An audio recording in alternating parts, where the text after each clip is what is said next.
Good afternoon, Your Excellency. Good afternoon. What do you think of Croatian endeavors to join the EU as soon as possible? What are the major challenges for Croatia? Thank you for this basic question. Well, I firmly believe that the accession of Croatia is in the interest of the citizens of Croatia, and I would like to define the major advantages which I see there out for Croatia to become member of the European Union. First is, upon accession, Croatia will be able to take part in the policy shaping and in the decision-making process of the European Union institutions, and as you know, the European Union is now a major global player. Secondly, accession will provide free access to a market of more than 500 million citizens, or I would say consumers, which is of major importance to your industry.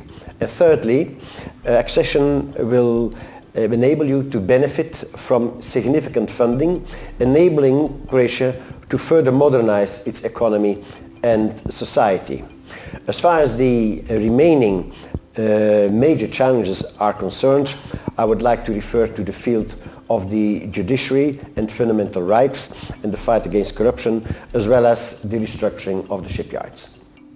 What is the state of play in the two most difficult chapters in Croatian negotiations, 8 and 23, competition policy and judiciary and fundamental rights?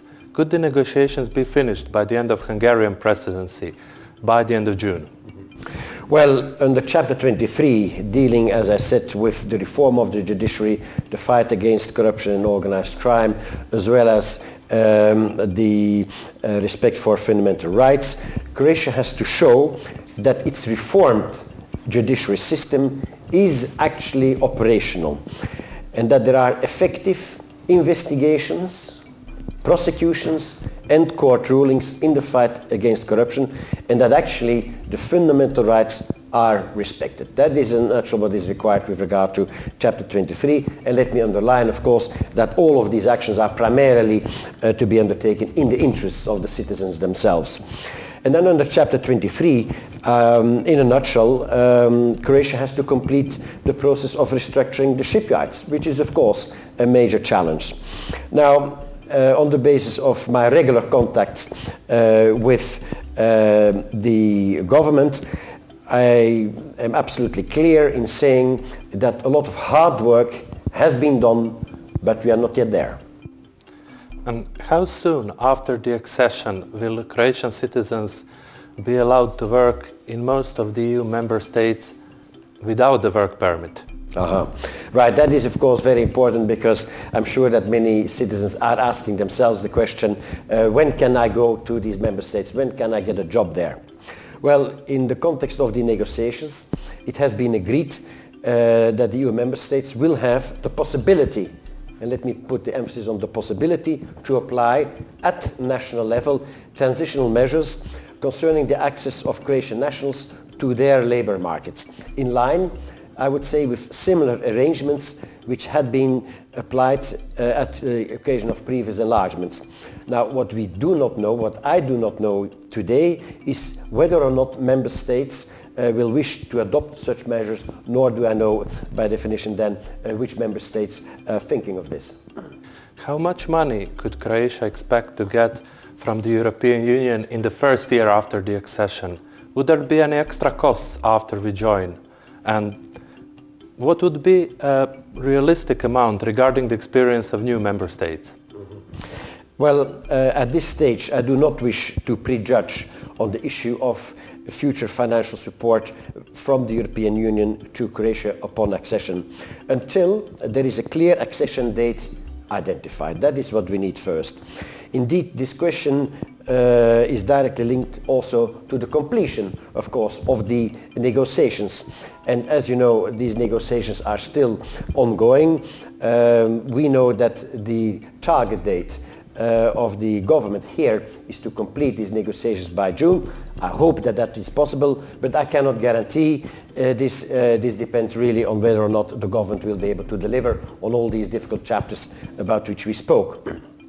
However, with regard to your question on the funding, and based on experience gained in the context of previous enlargements and on the Commission's communication on this issue beforehand, this certainly can be expected, this financial support is likely to be several times bigger than the assistance or the funding which has been available, which is still available in the pre-accession phase. In terms of costs, yes, Croatia will also have to contribute to the budget of the European Union, like all other member states, once it is inside. But that contribution upon accession will be far less important than the funds which will be earmarked for Croatia. Could Croatia reinvigorate its economy through green growth projects, and to what extent is EU ready to support such efforts, in particular during the transition period? Also a very important question, and this is important for Croatia and for the European Union. As you know, the European Union supports full green growth, which is a key objective in the context of what we call the 2020 growth strategy. Together with employment, in other words, jobs for the unemployed, innovation, which implies research and development, and education at the highest level in order to get new jobs, and social inclusion, climate and energy-related issues offer the potential for developing a sustainable and inclusive European economy. We know that in many of our member states, like in Croatia, unemployment is too high. We need to get these numbers down. We need to reduce unemployment, and therefore we have to work towards an economy which provides jobs for the future. And of course, we should leave no one behind. That's why we are talking about an inclusive European economy. And obviously, Croatia can play an important role in this respect. We are aware of and welcome the fact that Croatia is willing to develop projects in this field, and indeed funding is available in this area. Are the modifications of the Lisbon Treaty likely to be incorporated into the Croatian accession treaty? What would be potential importance of these changes? Could they in any way influence the ratification process? To the best of my knowledge, there is no link between what is called now the simplified procedure for amending the Lisbon Treaty and the future ratification of the accession treaty, which, as you know, still needs to be signed. So, in my view, there is no impact in either sense, in either direction. And is there anything Croatia could do to foster the ratification process? Well, here I think we have to be very realistic, and I think also Croatia has to be realistic. I believe that really Croatia cannot do much, if anything at all, to accelerate the ratification processes in our 27 member states and in the European Parliament. However, it is important, and I've expressed these messages to members of the SABOR, that they themselves liaise with their counterparts of the national parliaments and of course also of the European Parliament. Some complaints were voiced by a number of small new member states regarding the composition of European External Action Service. Are Croatian diplomats likely to head some of the EU delegations in the years after the accession? Indeed, I've read about these complaints from some member states, but that was after the first bunch of nominations had been made. Let me state very clearly that it is the intention of the European External Action Service to reach a balance in the recruitment of heads of delegations of the European Union by paying attention to an appropriate distribution in terms of geographical spread, gender, and institution of origin. And institution of origin, I mean officials from the Commission, diplomats from member states, and also officials from the European Council, the Secretariat. And I don't see why in the future Croatian diplomats would not also be heading some delegations of the European Union. Some of the public opinion surveys suggest there is a fair amount of Euroscepticism in Croatia. What are your views on the quality of EU-related information in the Croatian media? Are the government efforts in that respect strong enough?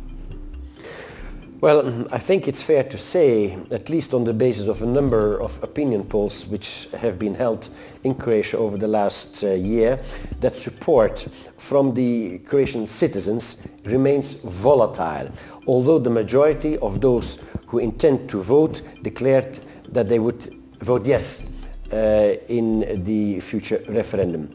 In my view, this volatile support, as I qualify it, is primarily due to lack of information and not due to the fact that citizens are against the accession. I am aware that the government, as well as the President of the Republic, intend to step up their efforts in this respect, and I welcome this. Let me also say to you as a journalist that in my view the media have to play an important role in conveying these messages from the key players to the citizens. And my delegation has been providing massive information over the last few years, and I would say in particular since 2006 when the information center here was set up. And to what extent or should the process of informing the public on European integration issues be a two-way process, and to what extent has that been achieved in Croatia? And what are the best practice examples in some of the new member states? Well, in my view, in-depth information should be provided to the citizens of Croatia about advantages and possible disadvantages of accession of Croatia to the European Union. And this should not only take place in a campaign just before the referendum in order to obtain a yes vote. In my view, it is of key importance that citizens are being informed of what they should do to get certain benefits from accession. Are Croatian regional varieties a burden or an asset for the European Union? In what ways could Dalmatia, Croatian region of Dalmatia, prosper in the European Union? Could it be argued that Dalmatia has been underrepresented in the national media and especially electronic media? When you talk about divergences between regions, whether that is amongst regions within one member state or when you compare regions of one member state with regions of another member state, or you compare regions within Croatia, it is through the European Union's cohesion policies that the objective is there to overcome these disparities. Of course, we are not looking for a fully uniform European Union because it is important that cultural and natural diversity is being maintained. However, between a number of regions, the discrepancies are huge, and indeed it is important that these discrepancies are being reduced. Surely also regions in Croatia will be able to benefit from the availability of these funds under the cohesion fund in the future. However, this all depends on the regions' capacities to prepare themselves in time for mature quality projects. And to sum up, what would be the key benefits of the EU membership for Croatia?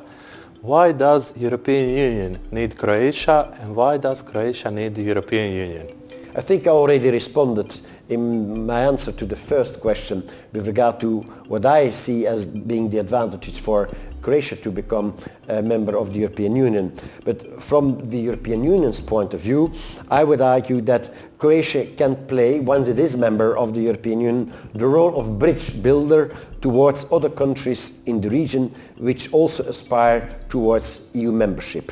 For the European Union, stability, prosperity and development of all countries in the southeast of Europe is important. Thank you very much. Thank you.